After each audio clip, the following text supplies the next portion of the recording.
O repórter setorial está de volta. O Hospital Regional de São José dos Campos está com novas inscrições abertas para processo seletivo para o preenchimento de 131 vagas distribuídas em 9 cargos. As inscrições vão até sexta-feira.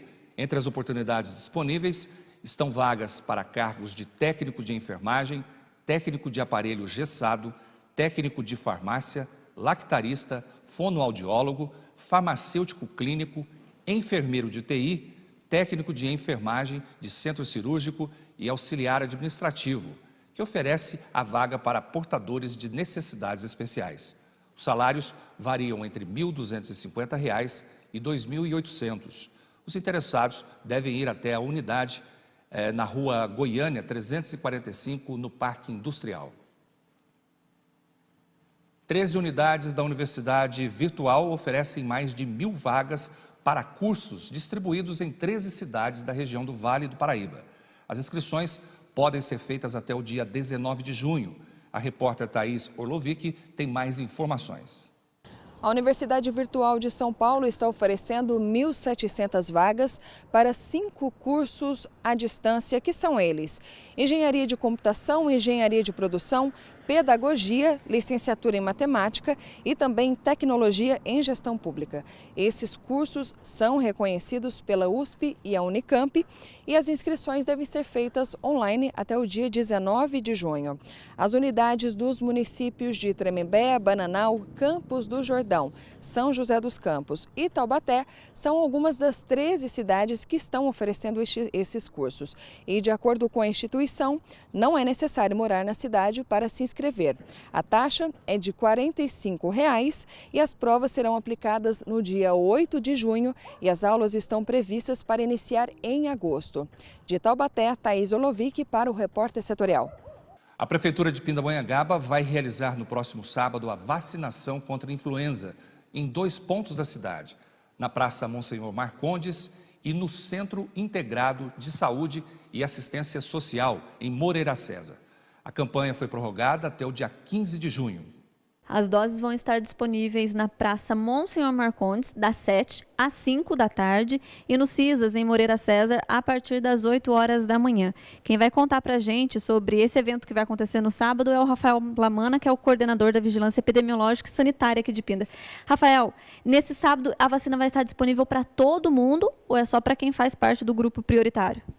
Olá, é só para ainda para o grupo prioritário, né? Futuramente, depois que nós atingimos a meta e o Ministério da Saúde aprovar, aí nós conseguimos abrir para toda a população no geral. Quem que faz parte desse grupo?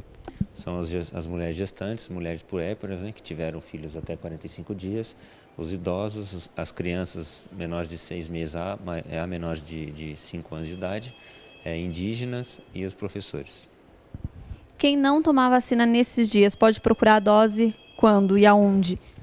Quem não conseguir tomar no dia 9, né, que é o próximo sábado, pode ser nas unidades de saúde, onde nós temos 6 unidades espalhadas para todo o município, estrategicamente, justamente para conseguir ter o acesso da população. E qual que é a maior dificuldade nessa campanha aqui na cidade? Estatisticamente, nós estamos tendo dificuldade, né, na baixa cobertura vacinal das crianças, maiores de 6 meses, menores de 5 anos, nos professores da rede pública e rede privada e também nas gestantes. Por isso, a gente está fazendo uma busca ativa, indo nas escolas, né, vacinando as crianças e também os professores. Muito obrigada, Rafael. Aqui em Pinda, 70% do público-alvo já foi vacinado, mas ainda tem essas pessoas, como o Rafael comentou aqui, que precisa tomar a dose, então pode aproveitar a oportunidade no sábado. Carolina Silva, de Pindamonhangaba, para o Repórter Setorial. A Prefeitura de São José dos Campos vai realizar um mutirão para a entrega de colírios aos pacientes atendidos no programa de glaucoma na rede pública de saúde. O atendimento vai ser no Hospital Municipal a partir deste sábado e prossegue até o dia 17 de junho. Cerca de 5.000 pacientes são acompanhados pelo programa. Mais informações podem ser obtidas pelo telefone 156. Vamos agora para a segunda parte da entrevista de hoje.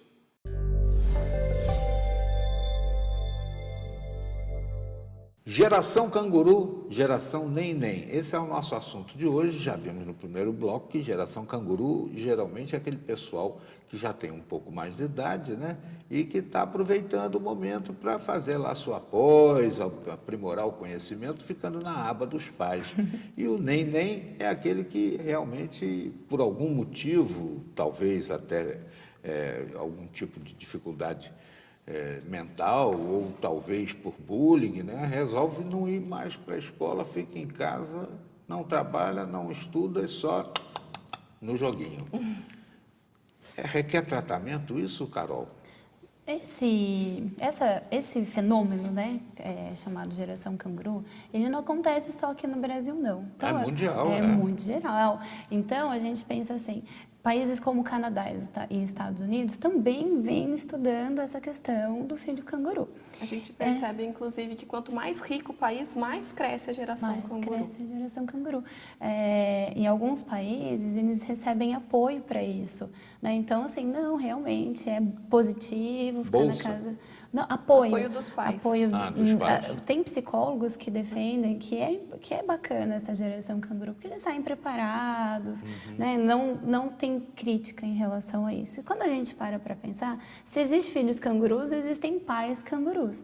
Então, é importante que a gente olhe para essa dinâmica, né? Como funciona essa família, né? Os pais gostam, os filhos gostam, se dão bem, conversam. Então, não existe a necessidade que os filhos saiam de casa. E a geração nem?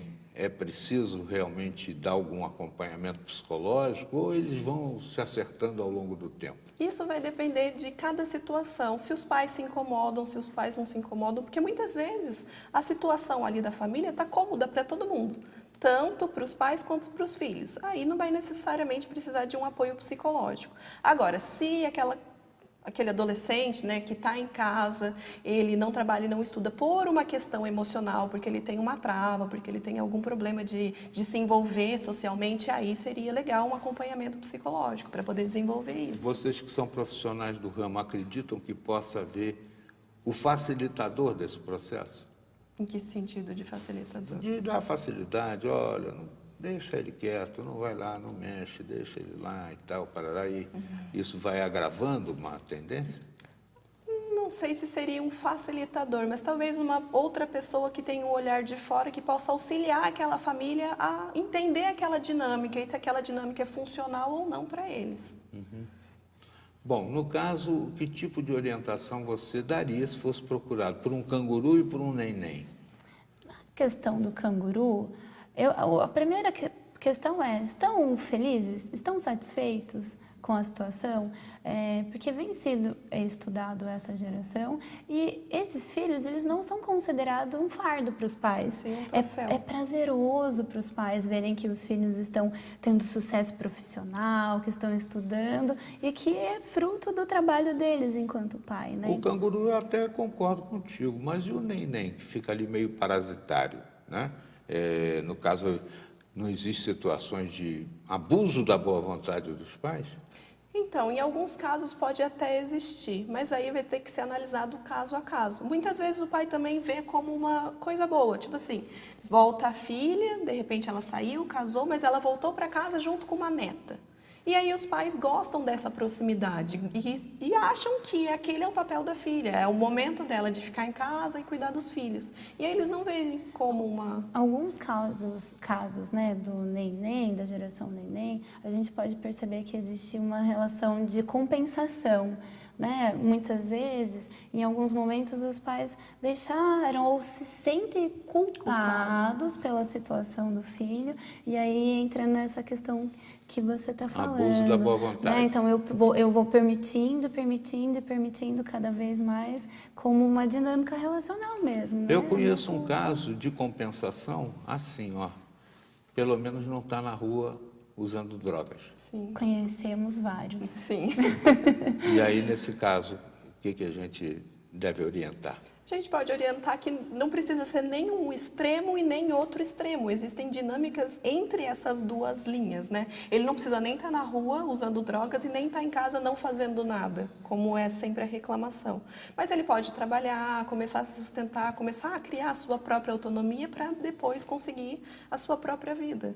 Existem cangurus que se rebelam porque gostariam, na realidade, de estar na rua, estar defendendo o pão de cada dia com desenvoltura e não depender dos pais, mas não tem jeito? Olha, existe assim, um fenômeno, né, que a gente estuda em relação à dependência dos pais em relação a esse filho.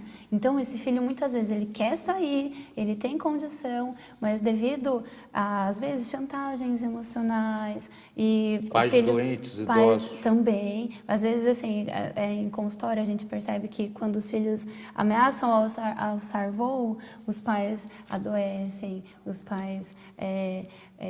Criam uma brigam, necessidade, sim, né, deles por ali. demonstram, se você sair, a minha vida acabou. Então, a gente pensa assim, essa questão, ela é relacional. Então, a gente não, muitas vezes, olha, o filho é folgado, né? Mas esse pai também, muitas vezes, precisa desse filho. Eu tenho a impressão, Júlia, que então, no caso, é preciso tratar da família, né? Sim, é preciso tratar a família. Tanto em uma situação quanto outra, o tratamento da família ele é mais importante do que o tratamento individual, porque é uma questão relacional. É uma relação de dependência entre os dois lados ali, tanto os pais quanto os filhos. Por mais que eu pergunte aqui, sempre vai ficar uma indagação do pessoal de casa. Eu queria que vocês deixassem um posicionamento, um endereço de Facebook, desses recursos da rede aí para as pessoas endereçarem algum contato com vocês. Tem o site do nosso consultório que vocês conseguem entrar em contato tanto comigo quanto com a Carol, que é o www.focuspsico.com. Lá tem o meu contato, tem o contato da Carol e dá para entrar em contato com as duas. Que bom. Obrigado por vocês terem vindo. E agora a gente já ficou com muita clareza do que parecia óbvio, mas não se tinha certeza. Agora tem.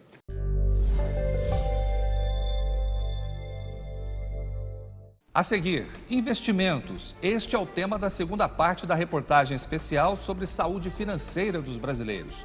A reportagem você vê daqui a pouco.